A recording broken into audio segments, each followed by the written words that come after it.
Welcome back. We are back, and welcome to Open Your Eyes. We're now moving into our first segment for the morning. Very important conversation, April, and this definitely needs a lot of talk because people need to understand what it's about. This one is actually about funds prosecutorial training. We've got in to talk to us about it Georgia Belezaire. She's actually a program specialist, Bureau of International Narcotics and Law Enforcement, that is, at the U.S. Embassy. Also in with us is Alifa Elrington, Senior Crown Counsel, Head of the National Prosecution Branch, Belize Police Department of GOB. Welcome. And my buddy, Adam Benz. I hope he came in the Benz too. He's a Public Affairs Officer at the U.S. Embassy in Belmopan. I drive a Toyota. don't match your corner. Good morning and welcome. Good morning. It's nice to have you guys in. This conversation is very important. And I feel, and you know, we were having this conversation this morning in terms of people actually crucifying the police department because of what they do not do. We don't see what they do, and we don't give enough kudos to. And so therefore it makes it a very hard place to want to work, especially for those who believe in law enforcement. So exactly where I'd like to start. Law enforcement, the importance of that, Adam. And why is the U.S. Embassy funding such program?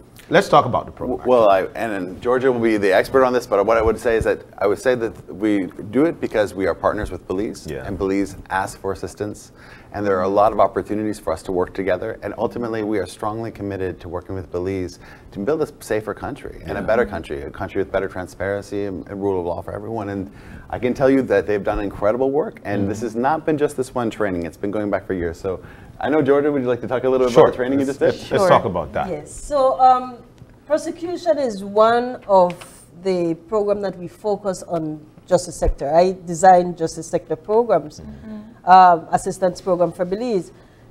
But it's a larger justice sector program, and we've been given, as Adam mentioned, we've been given these trainings for quite a while. Just that for some reason haven't necessarily caught the spotlight.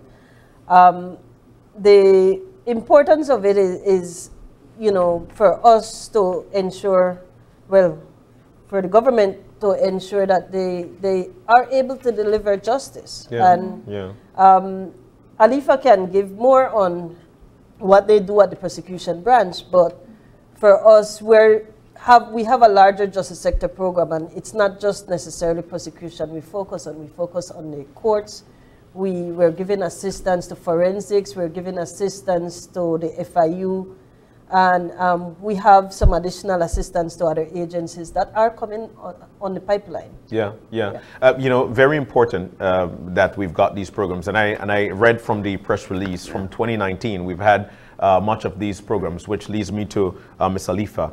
Let's talk about what it has been doing for the justice system. There are a lot of people who might not believe in it and say, you know what, why are we even doing this? It will always be the same thing, but we might not see exactly where it's working. Might be minimal, might be much more, flying over our heads. Let's talk about how this program is working for us.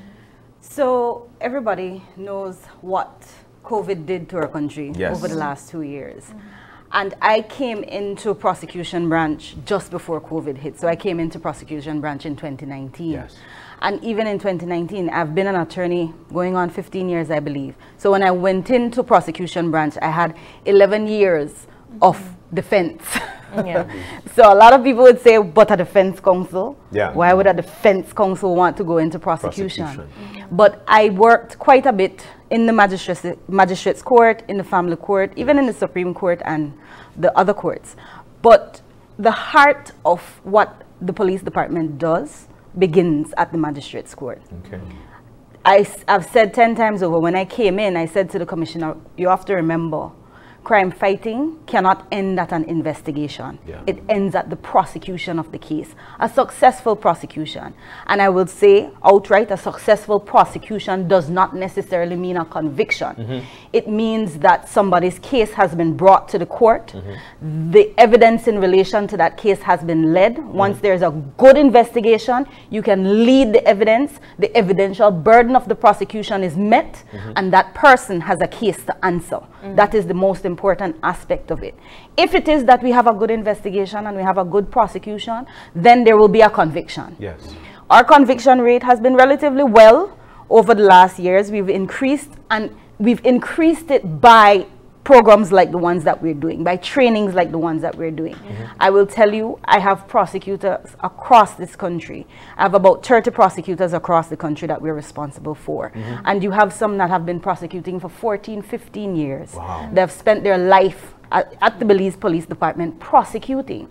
I remember when I did the interview a few weeks ago, I was asked if my prosecutors can stand up to an OJ Elrington or a Dickie Bradley. They have been standing up to these people for the last 14, 15 years. Yeah. The difference is, an OJ Elrington and Dickie Bradley, all these people went to law school. All these people got additional training. They were taught how to do research.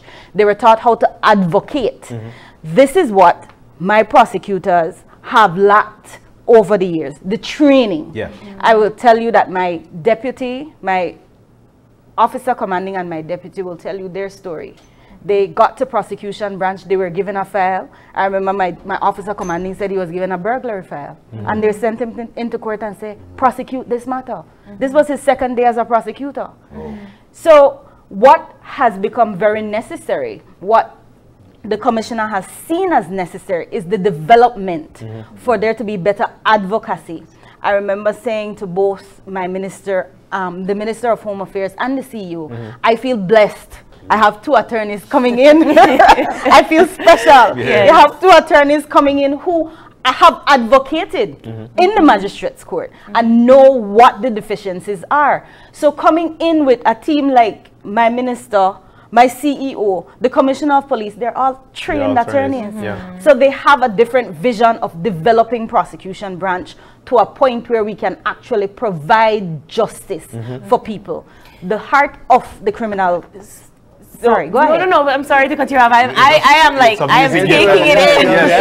I'm taking it in. Yes. But like, I want to get into the root of the training itself. So talk to us about who went through the training and what were the procedures like for advocacy, the methods of the training, the forensic system. What were the focuses on at the training? Do you want to talk about that a little bit, George? So it's the police prosecutors and some orderlies, Alifa, she's basically championing this to bring up people, you know. So she started from orderlies also to include in this training. This is the second training that we've done on this. We did one last year in July in Placencia. And that was successful. You know, the embassy, we have the ability to bring in technical expertise. But what people don't realize is majority of this training were facilitated by Belizeans. Wow. Yeah. So we had the chief magistrate, we had the DPP, we had Mr. Darrell Bradley. Yes. And we have our prosecution advisor and Ms. Alifa, who's sitting beside me here.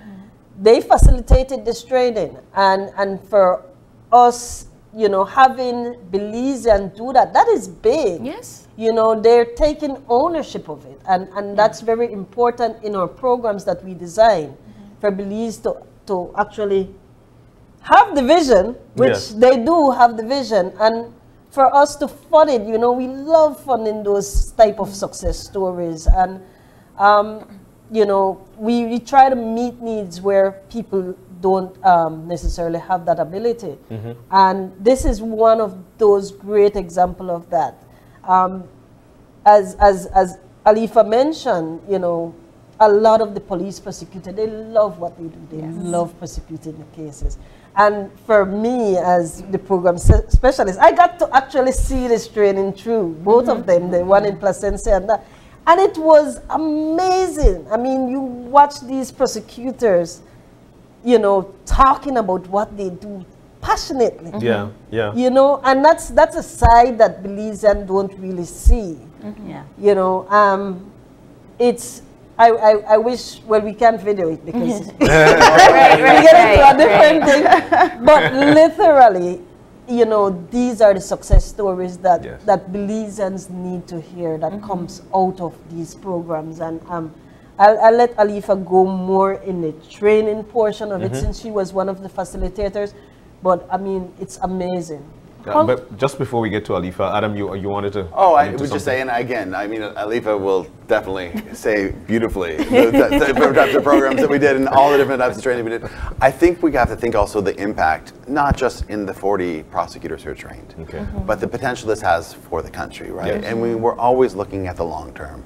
We're looking at the fact that we consider this as one part of a larger package and a larger relationship. And there are specific issues like backlog and other things that we're trying to address.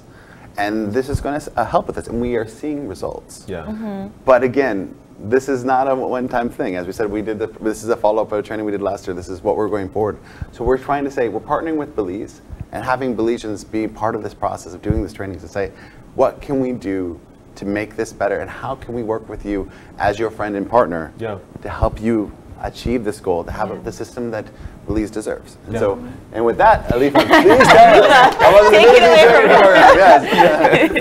us. So our trainings concentrate on advocacy. Last year, we looked at chief examination, cross-examination, re-examination, making submissions, answering objections. So when a Dickie Bradley or the Erson Elrington come and they make an objection, the prosecutors are not going to be, oh my goodness, what am I going to do? But they'll be able to stand up and respond smartly. Because sometimes defense attorneys, I'm telling you, the objections are not necessarily going to be objections that you cannot overcome. They're objections that you can respond to, and the magistrate will say, I agree with the prosecution, and we move forward. And can they detect it if it's tactically done? Because I feel like, you could hear the faultiness in it. So that's one of the things that we were looking at. So following from last year, we were looking at witness management this year. And you still have to look at chief examination, cross-examination, re-examination, because it's witnesses you're chiefing. You're crossing witnesses. How do you deal with a difficult witness?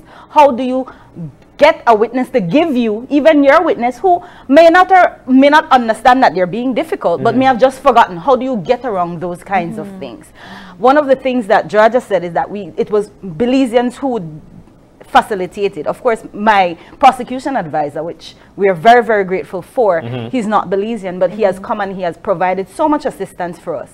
But we had the DPP, and I will tell you, I have a orderly who left when we were finished, and we were talking about what they got from the training. The orderly said, I will leave here today knowing that I was the one who cross-examined the DPP and did a good job at it. So these are the things. This is what you want. You want when they leave these trainings where they're looking at the DPP coming in and taking them through a scenario and letting them see the deficiencies, because I will tell you, the DPP brought a scenario to them, and everybody's looking at this scenario and we say, man, if we got cases like this, we would be happy.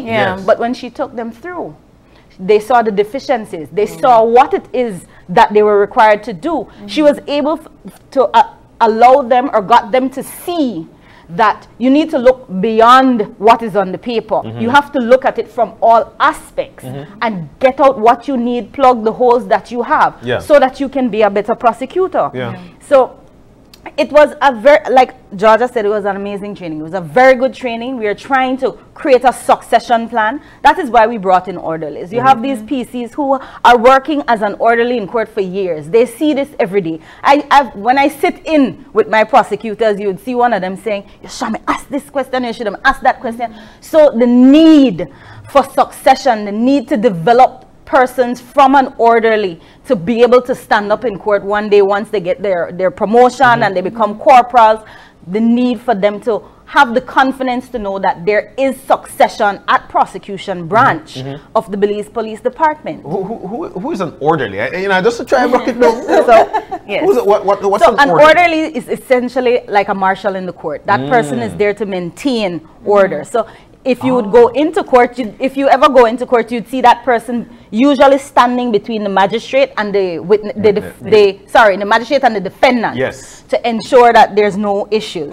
So he's there to ensure that there's order in the court. So he's an order. I mean, we're not getting that. We don't know the terms of the court, and we should know. We should know the terms of the court. But talk to us about the length of the training. How long did it take?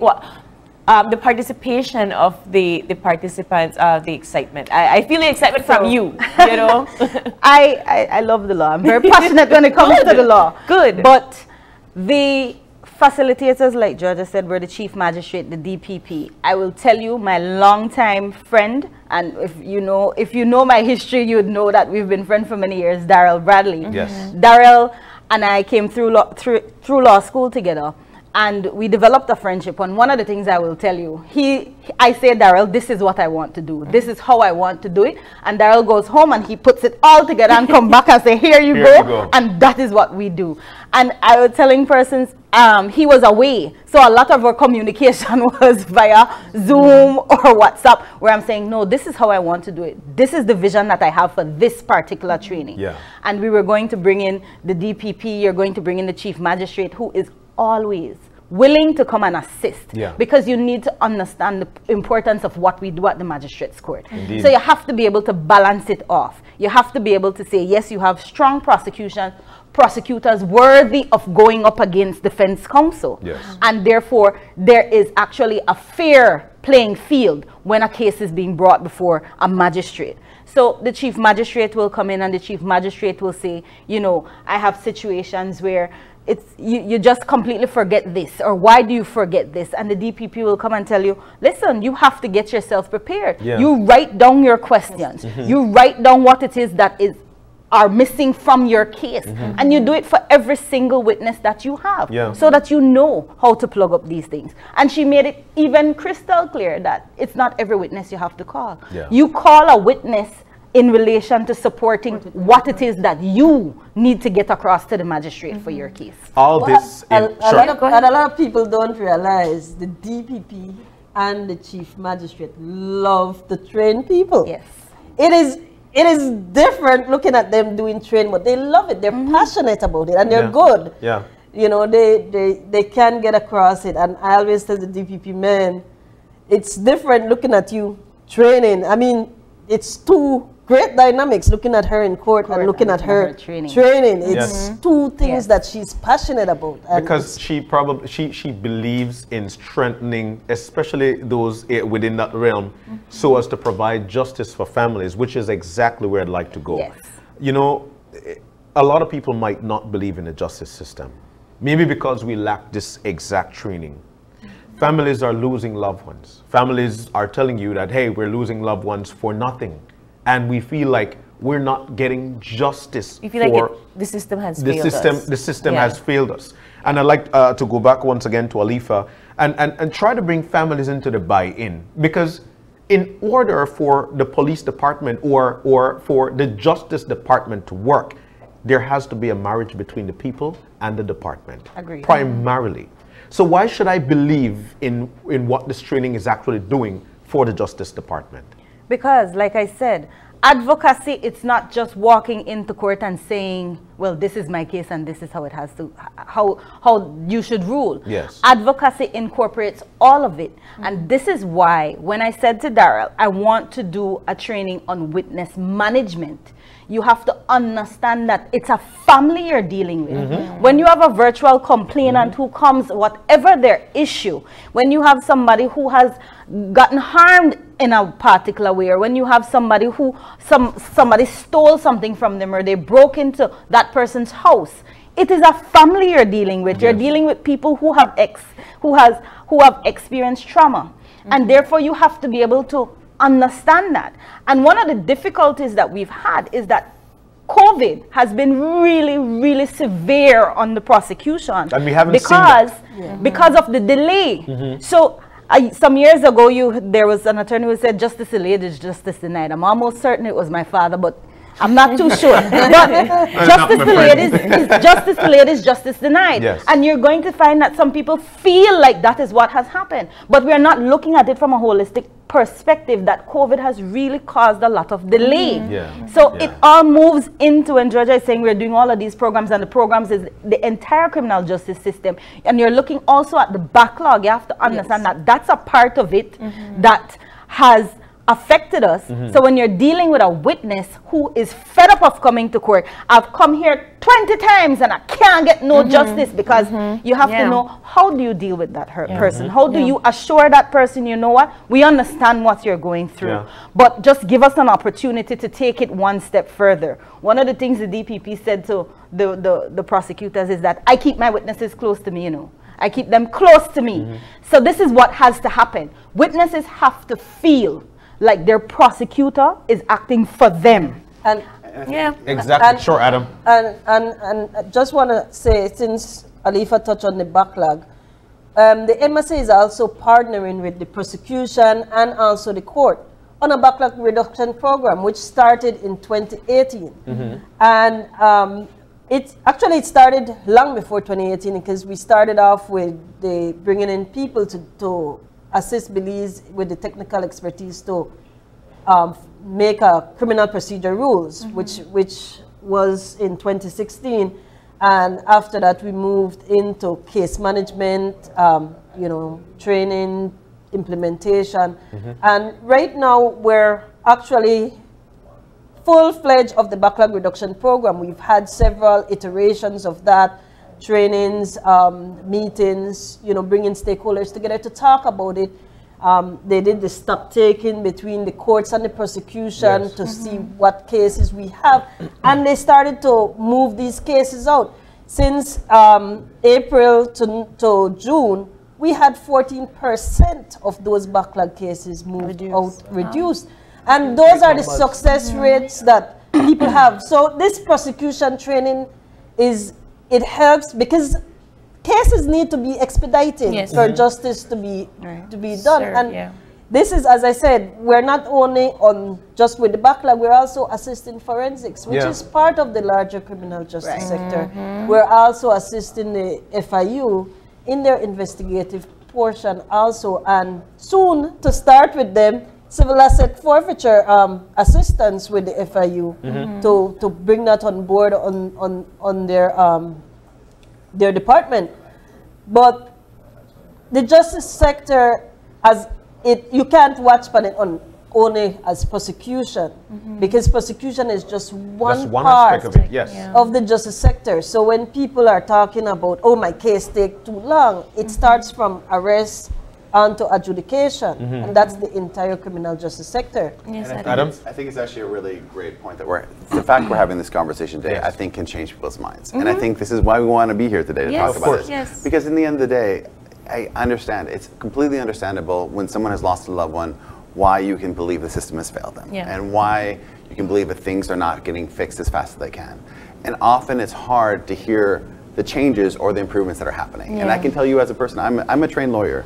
I know the changes that we're seeing right now in Belize are not easy to make, and they take incredible hard work of both people sitting with me today and many others to make these changes, and they are occurring. And so I think it's exciting to me to have the opportunity to have people say, hey, I know it's dark right now, but look at what we're moving towards. Because you can give up, but that's not a really solution. The best solution is to actually say, I want to fix this. I want to make the system work. And I see right now, I mean, Jordan and I were stuck in a car together for 70 minutes talking about all the changes, all the improvements, and it is an incredible list. There's a lot. There's a lot. And the thing is, government, it's all from your government's vision. You know, Belize government has the vision, asks for assistance to fix it.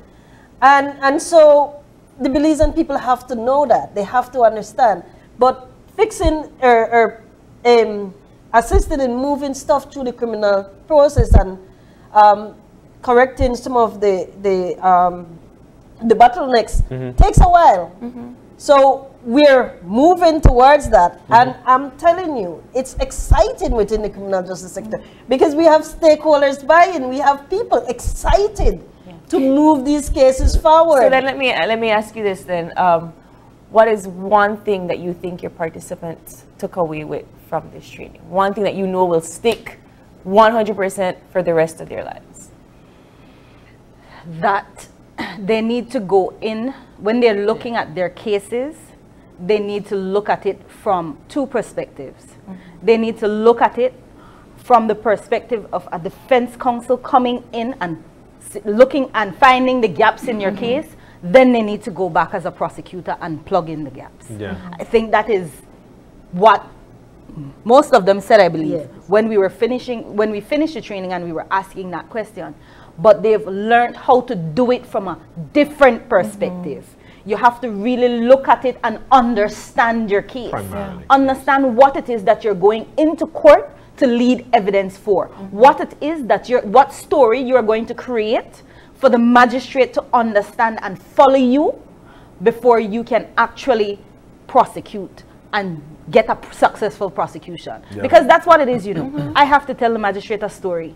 The story that this witness has come to me and said, this is what happened to me. Yeah. And I have to be able to take you through that story so you could understand and be sure that the person that is there is guilty of the offense that they're charged with. And you have your evidence to back up your statement. Excellent. I'll tell you, just having the conversation is an eye-opener for us. Yes. Simply because we know that there must be the buy-in to the justice system, so everybody could be on board. You get the witnesses you need, so that things can unfold and justice is served to those who need it to be served. So, for the participants, is this the first time some of them were even hearing about some of these methods and this advocacy training? So they do it. The participants would see it every day. Okay. Orderlies would see it every day. This is the life that you live when you walk into court and you do whatever it is that you're doing in a court system. So the prosecutors would know. But it's a different perspective when you get the best prosecutor in Belize to come and say, this is what you're doing. Yeah. This is how we're doing it. Yeah. You know, you look at it from a different perspective when the chief magistrate is coming and saying, this is when I'm sitting here, this is what I see, this is what you need. And I think people it needs to be crystal clear, because we're talking about the chief magistrate, and the chief magistrate should be impartial. Yeah. But her coming in and being a part of her training doesn't mean that she's pro-prosecution. And I need to make that explicitly clear, because we're talking about the chief magistrate coming in and she sits as the finder of fact, the finder of law. Right. But for her to be able to say, listen, there's simple things that you can do to better your advocacy. You know, especially if you're going up against somebody who had 5 years. Man, it's 5 years we stay at law school, you know. Yeah. You're the 5 years at university, then you go to Jamaica for 2 years for they teach you advocacy. I will tell you, it's one thing we'll learn in Jamaica, and the next thing when you come here. But the point is, you have 5 years of being trained, being taught to look at the law a particular way, to do research a particular way. When I have prosecutors who are taught to be police officers, that is what you're taught to be. That is where they put you on the street. Then they take you off the street and say, go to prosecution branch, and you know. So but that again, even that is changing, and this is what I'm saying. They're right when they say you have to have the buy-in, because I have to have the buy-in from the commissioner. When I'm saying, commissioner, this is what I want to do, and I'll tell you, he might be thinking, well, I'm not so sure Alifa going, but I will leave her to do what she has to do. So important you mentioned is of course research methods. Yes. And I feel, you know, I could remember in college, and we're being taught research method, and you know, my mind I like think, God, see, research method. It's a very important skill to have. It's a very important skill, and I'd like for you to touch on that briefly, about a minute, because we have to go. I don't want to get a sign. Daily steel third base, you know how it is. You know? But touch on that a little bit, and the importance of it, and what we've seen so far out of the training. So the law is about proving your case with supporting documentation. When you go and you lead the evidence of a witness and there's an objection in relation to whatever it is that you may be bringing in, they may object and say, that is not relevant, that is not admissible. You have to be able to say, yes, it's admissible because the law says this or the law says that. And for you to do that, you have to know what the law is. So you have to be able to look through all the books, look through the legislation, and bring that to the court to say, this is why I'm saying that I can do it this way, because I have these documentation to support what I'm saying. So research is extremely important, and we try to put an aspect of research in every training that we do.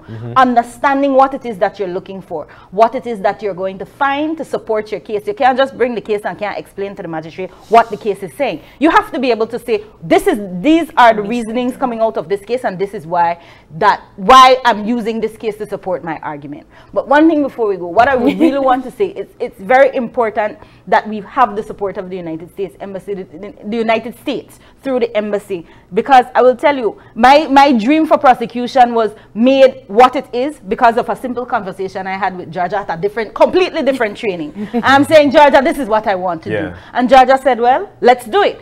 So because when you're looking at our whole system, you look at the justice system and money is allocated to the justice system, it's never enough. It's never going to be enough. We're like Oliver Twist, I said, please may I have some more? So it's never going to be enough. So when you have partnerships like that of the United States that will come in and give you what you need to make your staff better, it is just an amazing. Are we going to see any more of these trainings? Well, I hope so. I really and truly hope so.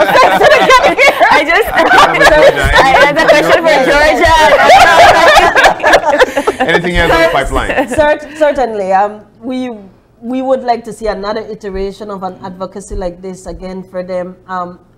Training is continuous. Training has to be continuous for any success of a program. Of course. So we're doing training, so we're also evaluating. So those two actually have to go together. You have to evaluate what are your success, and then you have to adjust based on your evaluation. And so that's basically what we're trying to do.